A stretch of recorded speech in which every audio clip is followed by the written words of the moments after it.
Hi everyone, Jason Bjark of Wall Street from Main Street. Welcome back to another Wall Street from Main Street podcast interview. Today's special guest is a first-time guest. He is founder and CEO of respected bullion dealer goldsilver.com.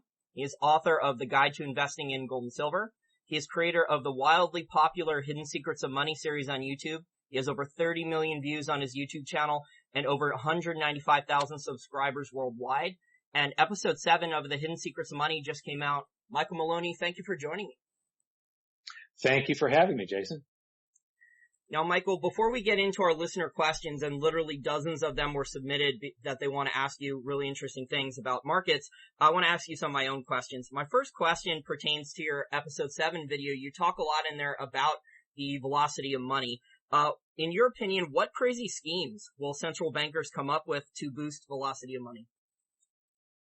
Well, they've already tried a lot of the crazy schemes. I mean, negative interest rates is absolute proof that Keynesian economics doesn't work. Basically, John Maynard Keynes said that we should have an elastic currency supply and the government should do a bunch of deficit spending whenever there's an economic downturn to get the economy back on track. And so we've had this elastic currency supply ever since. It's supposed to expand during downturns and then contract once the economy turns around. The problem is they've never contracted it. But the other crazy schemes, negative interest rates is proof that it doesn't work. But all this currency creation that they've done and shoving it on the banks' balance sheets, all of the QE1, QE2, QE3, and right now the Bank of Japan and the European Central Bank are creating currency like crazy. They're actually doing it. They're doing emergency maneuvers right now. The currency creation that is going on between the BOJ, the Bank of Japan, and the ECB, the European Central Bank, exceeds the quantitative easings that the Federal Reserve was doing during the 2008 global financial crisis. So, plus, a quarter of the there are negative interest rates in countries that represent 1/4 of the world's GDP. So these things are crazy enough already. I don't know what else they can try that's crazier than what they're doing, except bringing negative interest rates to the rest of the world. After that, you can't go very negative without people starting to withdraw cash. And just hold cash because there isn't any carry cost for the cash. If they go too negative, the next step is to go to cashless societies and ban cash altogether so that you have no choice. But, what they're trying to do is punish anybody that saves. And, if you watch episode 7 of Hidden Secrets of Money, and viewers really should watch episode 6 first because it really sets you up for it. You get a whole lot of information on why I have been saying for years that we're going to go through deflation first. After the crisis of '08, everybody was saying we were going to go into hyperinflation because they were hyperinflating the base currency, the paper dollars that exist.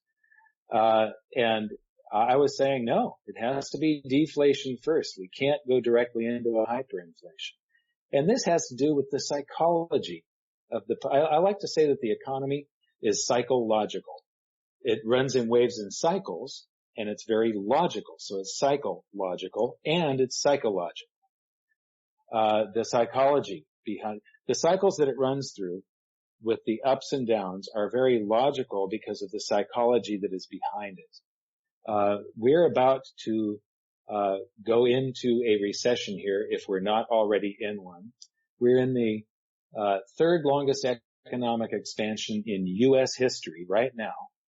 In the history of the U.S. since its beginning, there has been a recession roughly every 4.5 years. They just happen. It's normal. You cannot avoid them. We're more than 7 years into this economic expansion right now. And so we're overdue for a recession. Many of the economic indicators say that we're in one. When they announce that we're in a recession, it means we've been in a recession for at least 6 months because it's a trailing indicator. You have to have 2 quarters of bad economic news to be able to say that we're in a recession. So, in this next downturn, which is either starting now or just around the corner, I'm expecting this time for the baby boomers to get really scared. The reason why is back when the NASDAQ crashed in 2000, that was a stock market crash.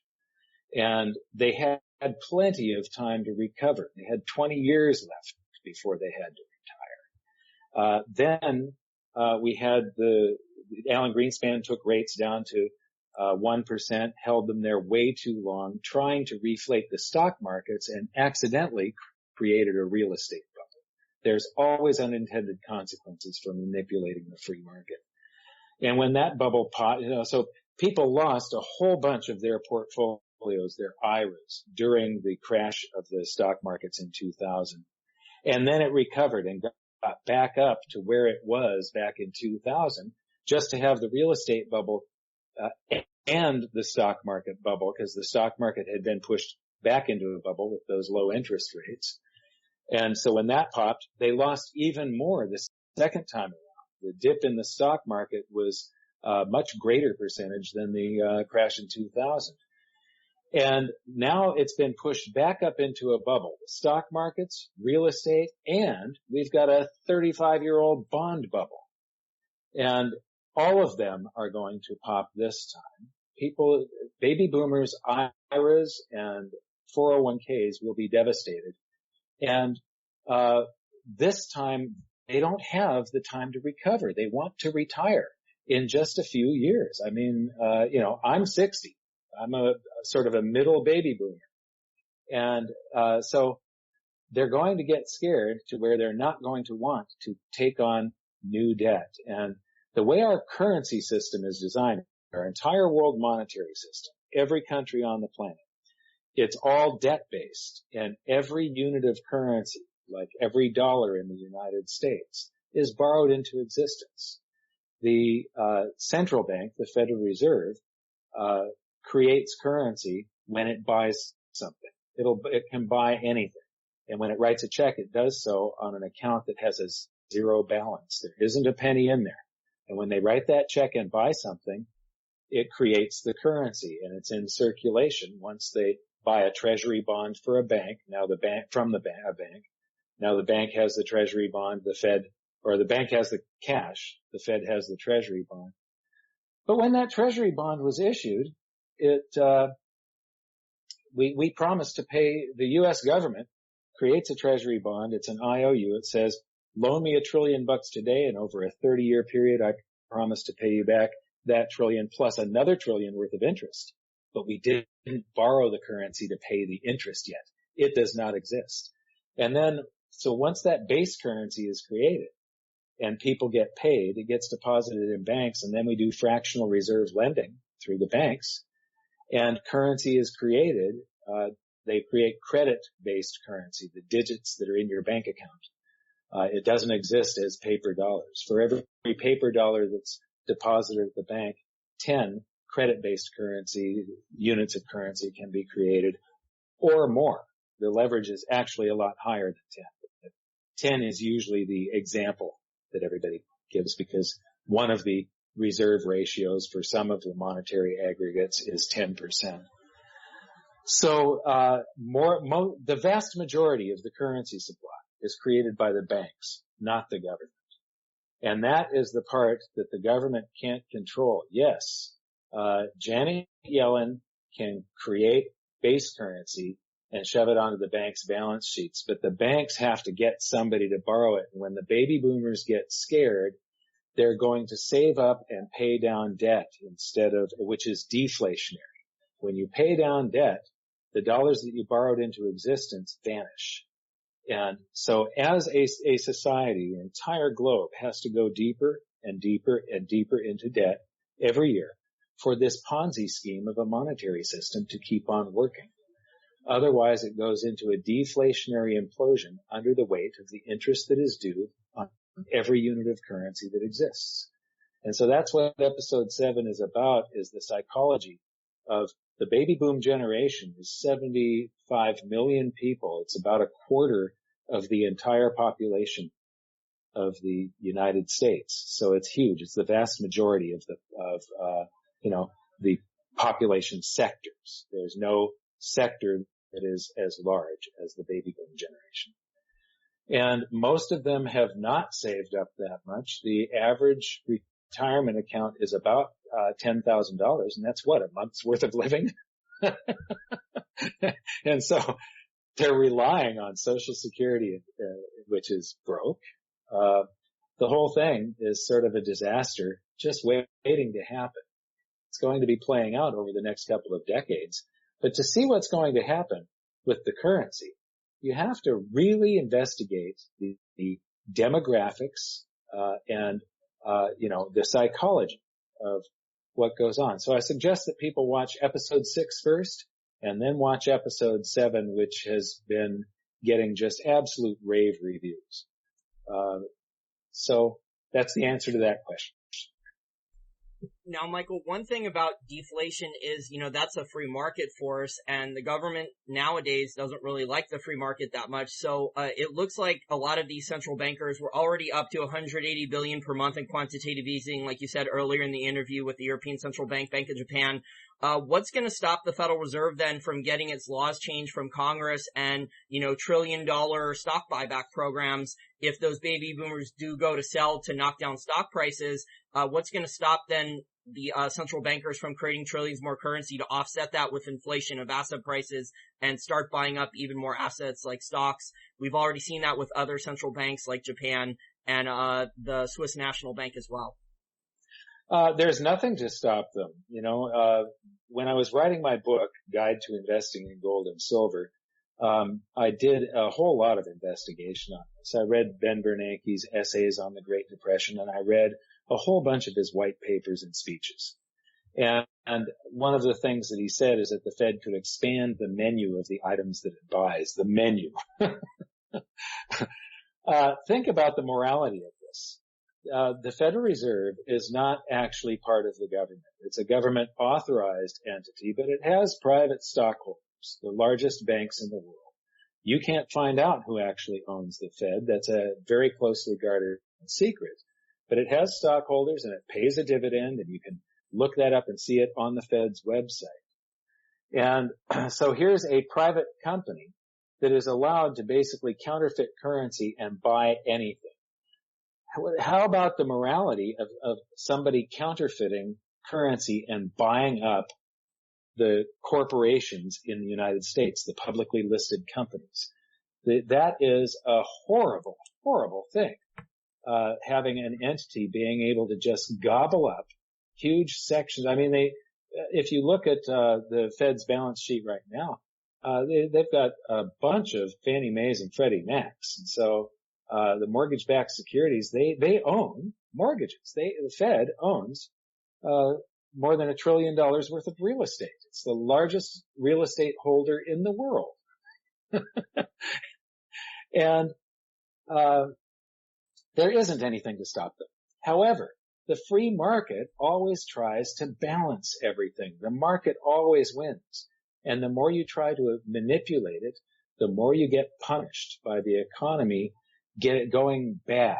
The free market is trillions upon trillions upon trillions of little interconnections, everything reliant on each other.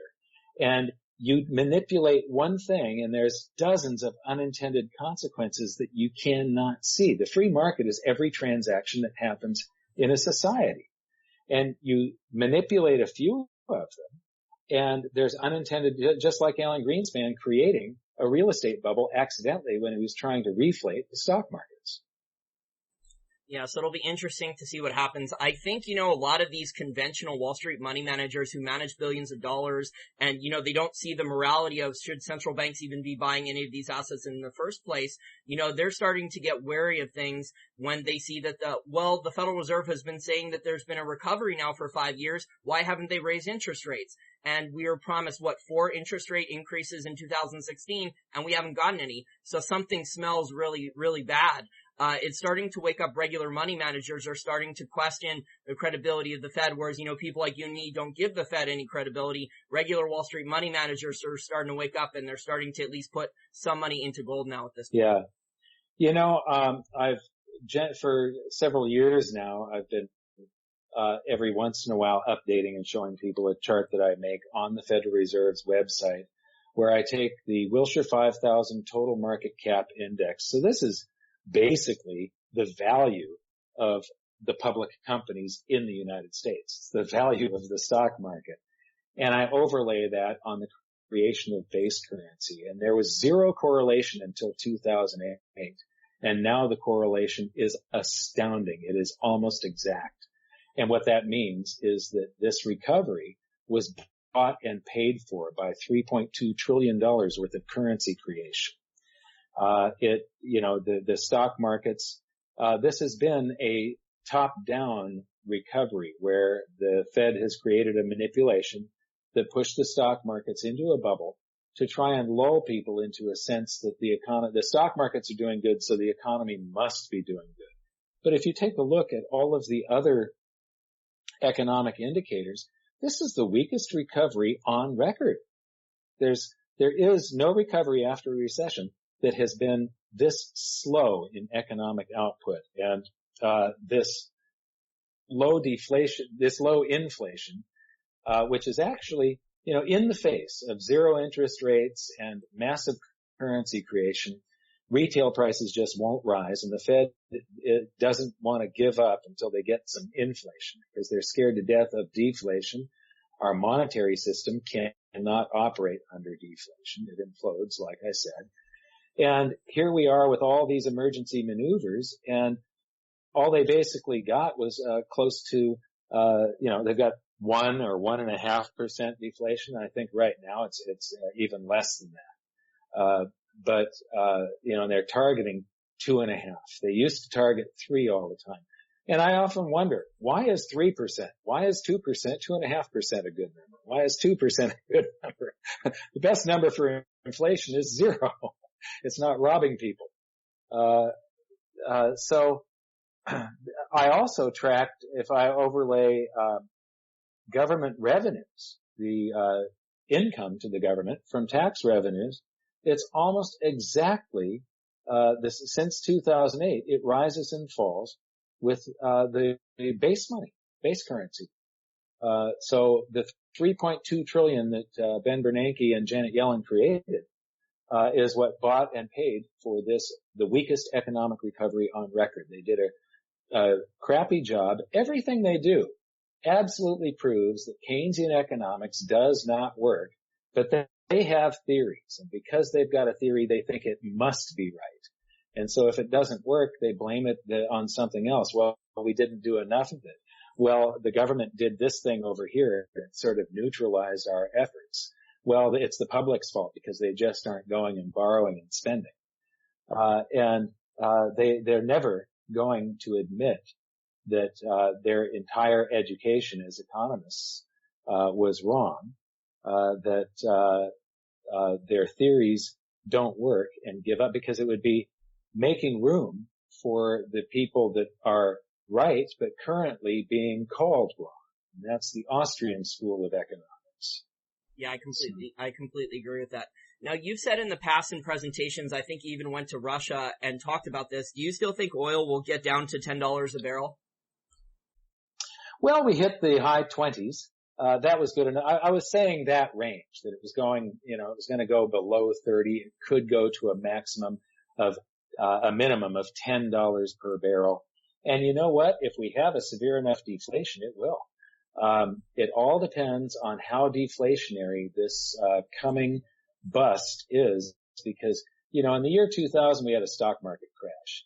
In the year 2007, it was stocks and real estate. This one is going to be stocks, real estate, and bonds that's the biggest bubble in history. And, the popping of a debt bubble is hugely deflation.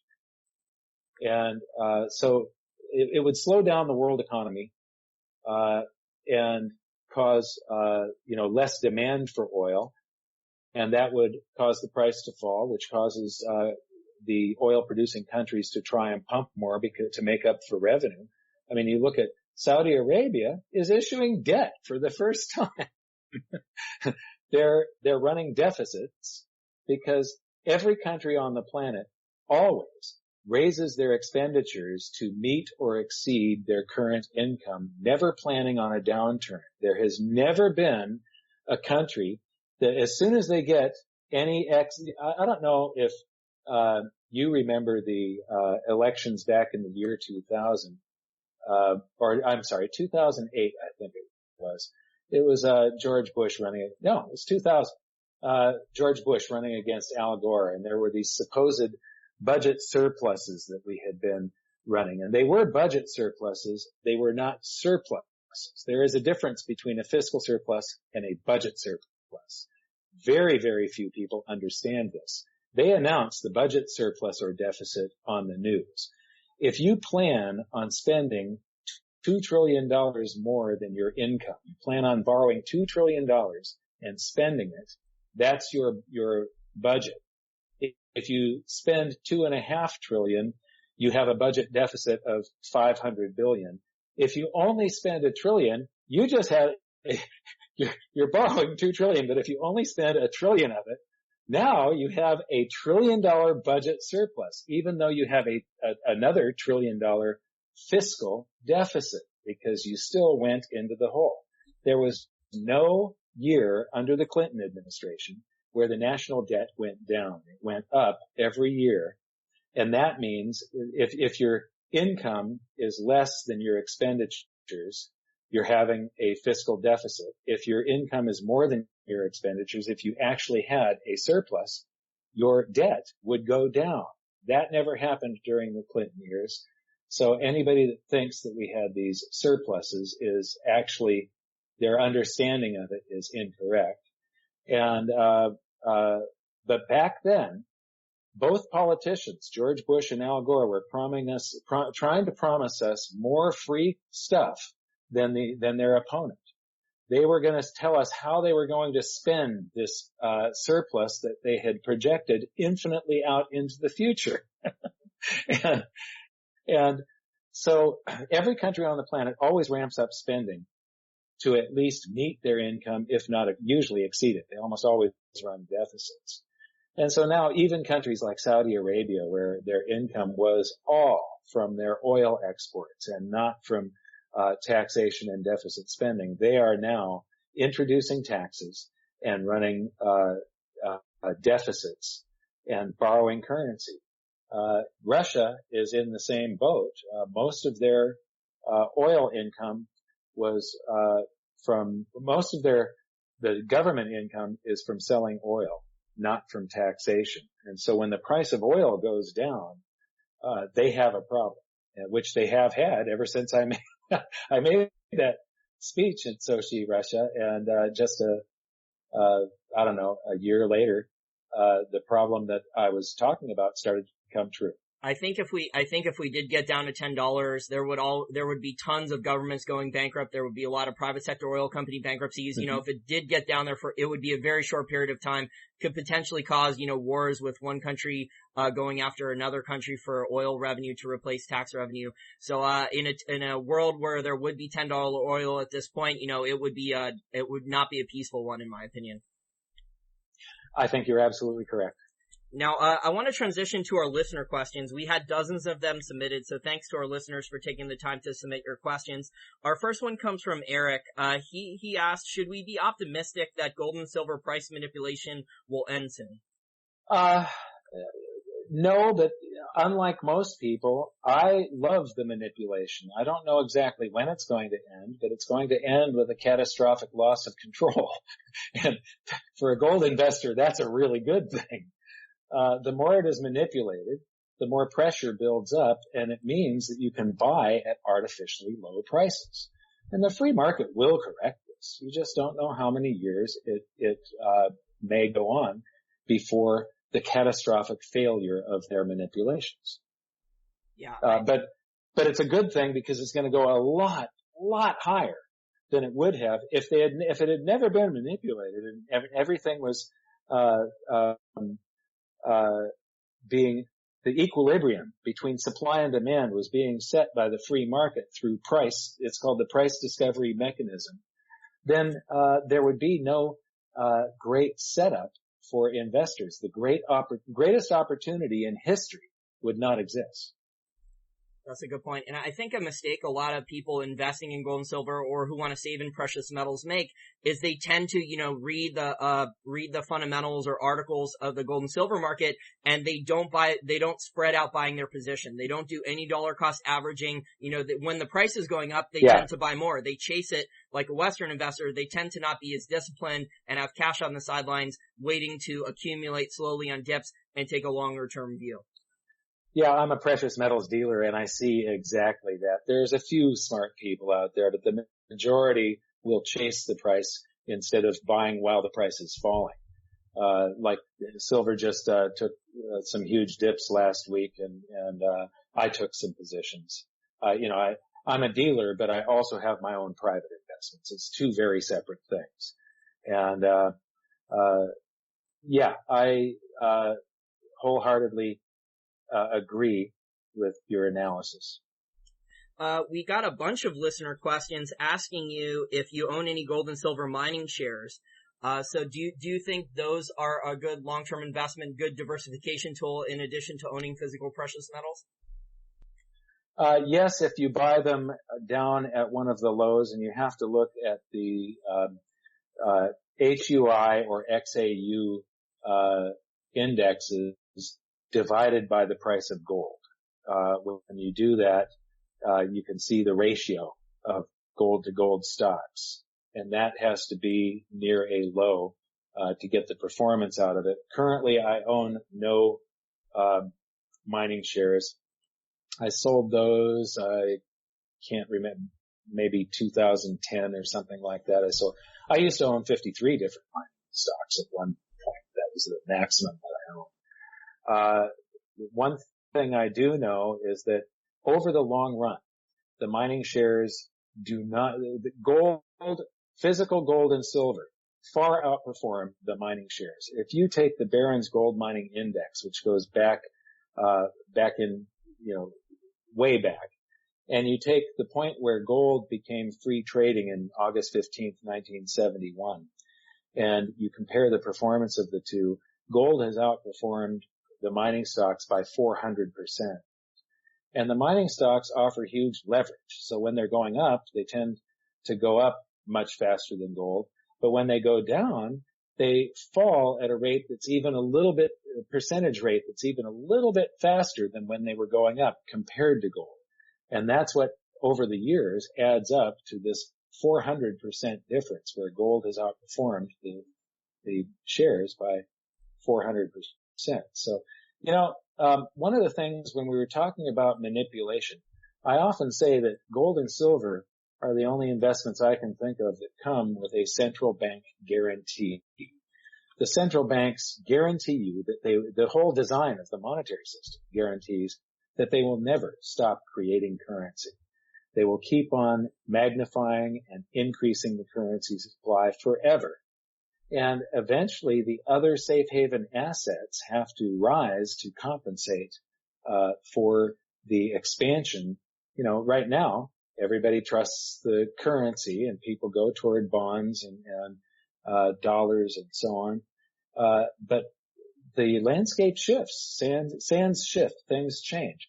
And there will come a day when people start seeking safe haven again, just like they did back in 2009 during the stock market crash. Gold and silver started rising, and gold went from 700 something up to 1900 in a few short years.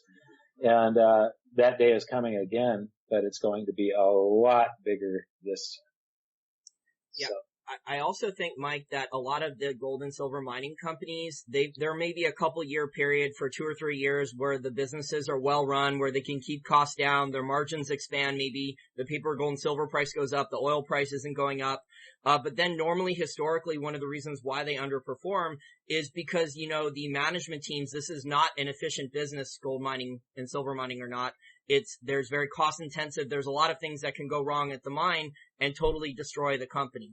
So, that's always factored in. And then normally with mining, there's not infinite amounts of gold and silver. There's not infinite amount available at a certain price. So there's not infinite amount of gold that can be produced at a profit at below $1,000 an ounce, or silver at below $13 an ounce, which is, I think, one of the reasons why people can make a lot of money speculating in gold and silver miners. They can get down to certain prices where the mining company, you can just look at the mining company's costs and look at the metals price and say, this is not sustainable. The mining company is losing money mining each ounce. So, it's going to have to go up short term, but, as a long-term investment, at some point executives in the mining industry are going to do something very stupid, or some bad luck's going to happen at the mine.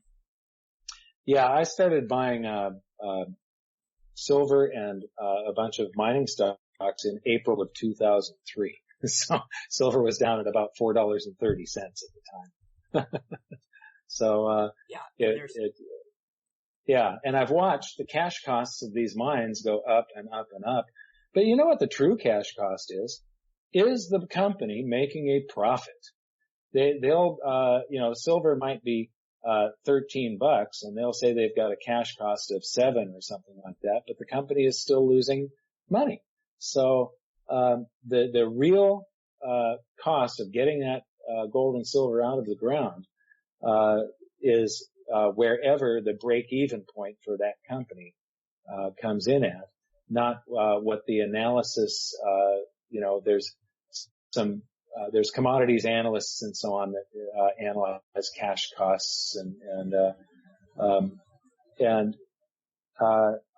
it really isn't true. The cash cost is where are they breaking even, and right now aren't most precious metals mining companies still losing?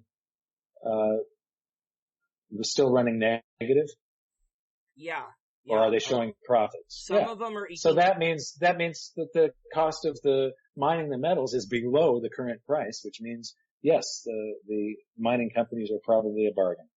Well, yeah, I don't trust the cash cost of the miners because that's not even 30% of all their total costs. They're not counting their cost of capital and so many other costs. So you can just tell that, like you said, with their financial statements, when they try to tell investors what their cash costs are. I have another listener question from Corey. He wants to know about your opinion of what the next world reserve currency will be, if you think it'll be the SDR or you think it will be something else. Well, they just added the yuan to the basket that makes up the SDR, so it's going to become a major reserve currency. And yes, during this next economic downturn, the IMF will be issuing massive amounts of SDRs. That isn't a currency for the public. That's a currency just between the central banks. And what's amazing about it is that they create this currency and they give it to the central banks to help boost up the central bank's balance sheet when the central banks are not that healthy. Right now, central banks are not very healthy. And but the SDR is just made up of the other currencies that the banks hold in reserve anyway. So it's just another layer of hocus pocus voodoo scam. The SDR is about 41% backed by the US dollar, and I think the euro is, I can't remember the weighting of the euro. The yuan is 11%. The British pound is 8.6, or Japanese yen is 8.6, and the British pound is 8. I think the euro is actually about 30%, something like that. The euro has fallen and the RMB has taken some of the share of the euro. So I'm not sure offhand what the numbers are, but I know the euro was the one who got the bigger ding and not the US dollar when the RMB went into the basket. Yeah, the US dollar almost stayed the same as far as the SDR basket, but still, the US dollar, I've been giving a presentation since 2010 on the death of the US dollar standard. People don't realize it, but one thing I discovered when I was writing my book, nobody had written about it to that date, that every 30 to 40 years the world has had a brand new, completely different monetary system. Classical gold standard up until World War I, the gold exchange standard between the wars, Bretton Woods from 1944 to 71, and then the global U.S. dollar standard today. And the dollar standard is the most poorly designed.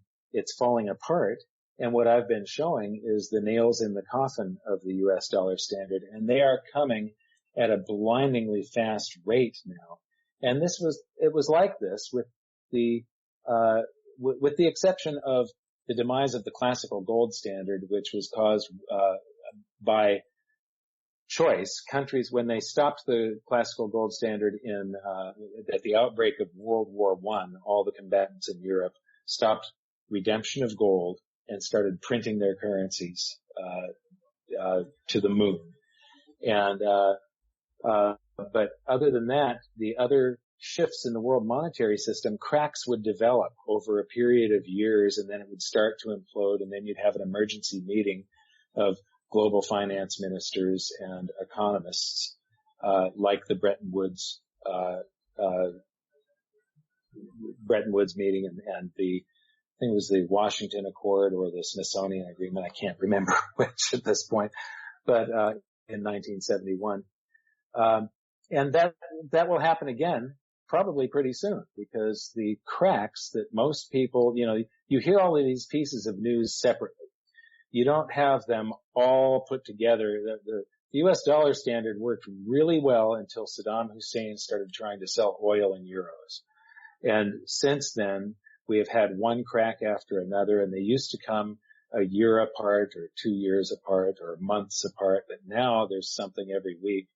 And the yuan, the RMB becoming part of the SDR basket, and then last month there was the World Bank issued bonds that are redeemable in Chinese yuan that are being marketed in China, denominated in SDRs.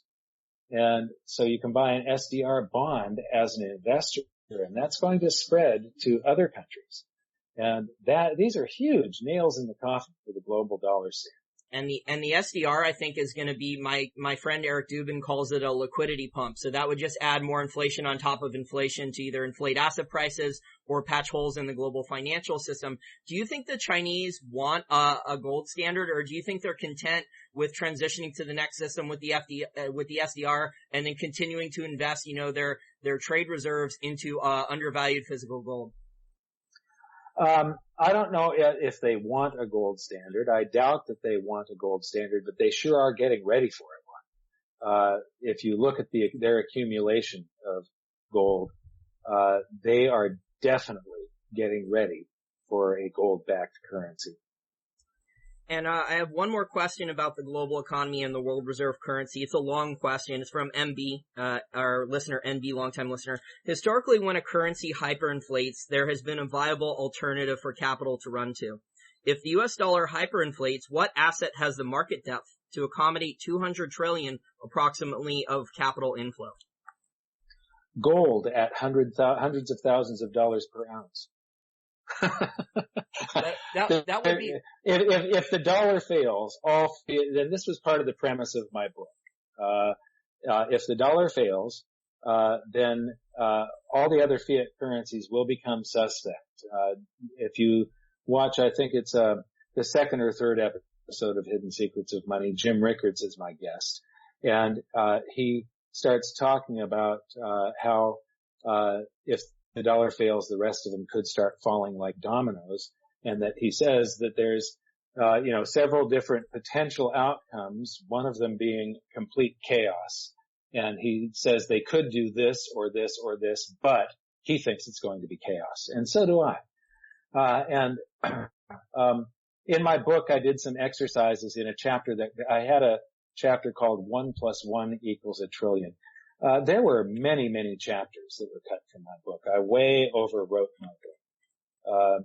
My book was written from 2005 to November of 2007. It predicted that there was going to be an economic crash, that Ben Bernanke would do a helicopter drop, that it would cause a big inflation, and it has caused a big inflation of asset prices, the stock markets and real estate and bonds. But the chapter that got cut out, I did a whole bunch of exercises of what the value of gold and silver could be. And if it were to replace all of the currency on the planet, you're talking about values, not prices, because it wouldn't have a dollar price anymore. If it's replacing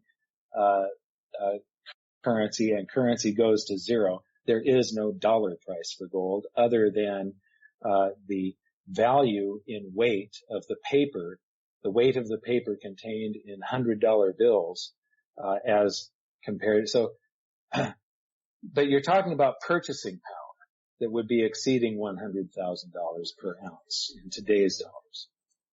Do you think then that people would have to be worried about gold confiscation or windfall profits taxes in scenarios like that? Let's say we do have gold, go to 7,000 or higher, or silver go over $100 or higher. Do you expect that we're going to be in a world where the government's going to keep changing all the rules and it's the evil greedy speculators' fault that the global economy is crashing, that we have this debt problem, it's everyone who bought gold and silver's fault? Do you think that that's what's coming or a possibility in the future?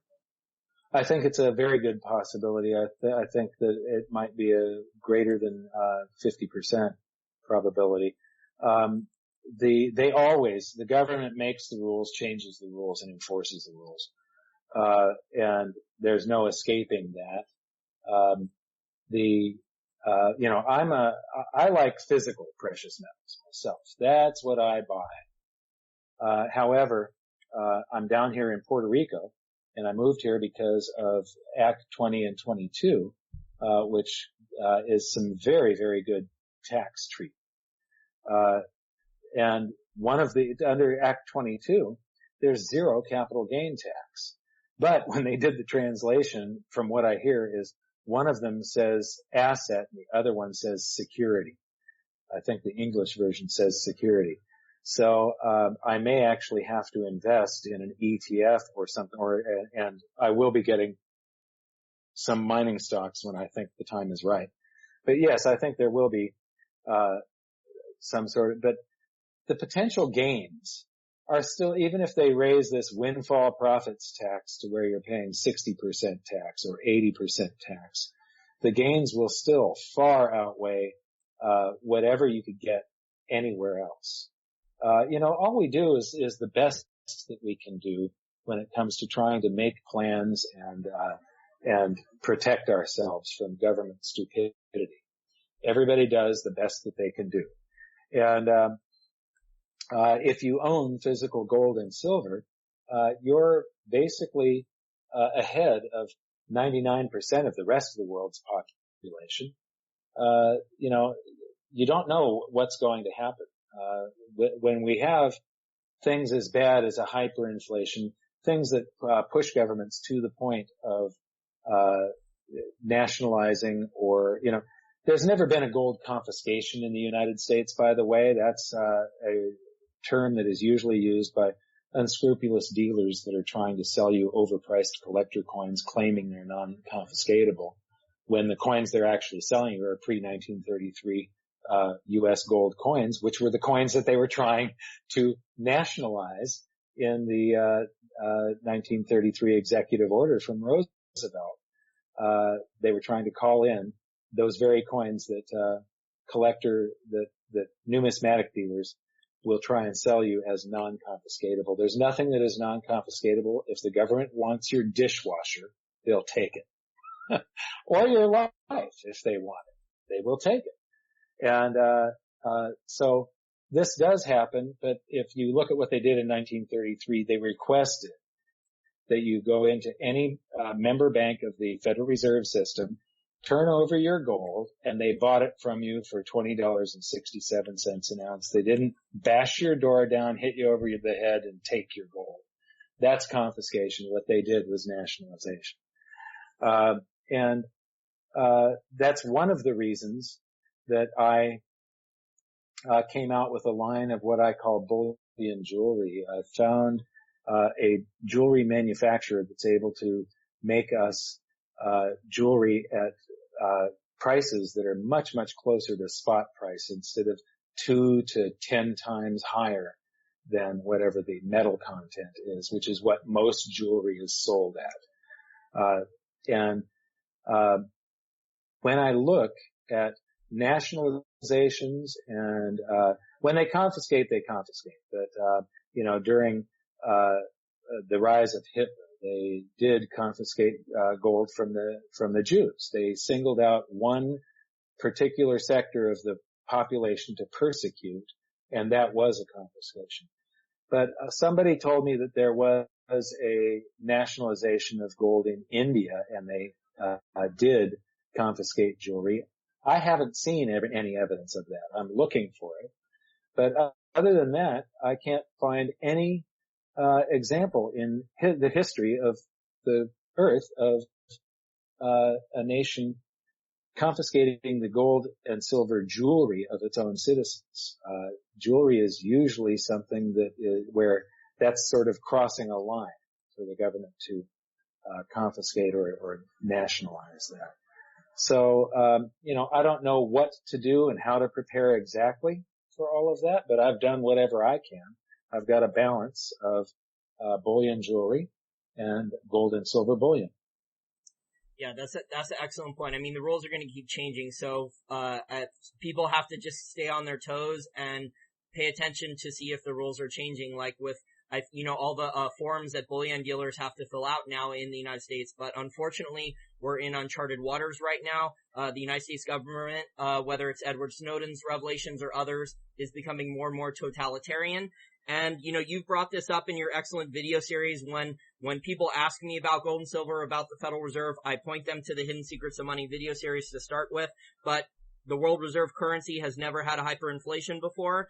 And yet the other, the unstoppable force versus the movable object, we've never had a global financial system where all the currencies have been fiat. So we're definitely in uncharted territory here historically. Well, the world's central banks they've already shown their hand. They will, if things go wrong, they will print and print and print until they basically get their way. And we can have a hyperinflation of a reserve currency. It is possible. It wasn't before. And also, all of the hyperinflations that have happened in the past, there was some other, if you were in Weimar Germany, you could just hold French francs or British pounds, which were, these were readily available currencies. And, you could hold a currency from a country next door or gold and silver. This time, the only choice is going to be gold and silver. You won't have the choice of going to some other currency. It's going to force everybody one direction. And that is going to be spectacular for the precious metals investor. Yeah, I definitely see the long-term bull market, I think, has resumed after December of 2015 when global bond market started going negative interest rates and Janet Yellen tried to increase interest rates and it didn't do very much. And it looks like all these central bankers are basically trapped with their policy. They can't get out of it because I don't think there's, like you said earlier in the interview, I don't think there's a real recovery going on in the global economy.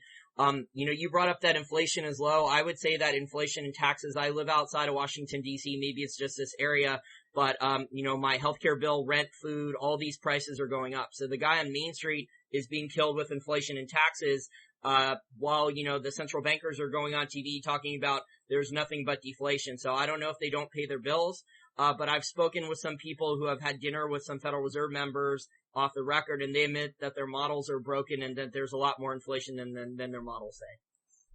Yeah. Well, I just did a video on what I call the invisible crash, because an invisible crash during a hyperinflation is when the stock markets are rocketing and everybody's jumping into the stock markets, but they're not going up as fast as inflation. Whether you're measuring inflation of consumer goods or whether you're measuring inflation of some other asset prices like gold or silver. If you measure the stock market against it, then what you see is that the stock market is actually crashing. And that will probably be happening. What was the end of your comment again? I wanted to, I forgot. I'm sorry. I interviewed Dr. Pippa Malmgren, who wrote the book Signals. Oh. Yeah, and she talked, she had dinner with some fellow. Their models are broken. Yeah, their Yeah. models are totally broken.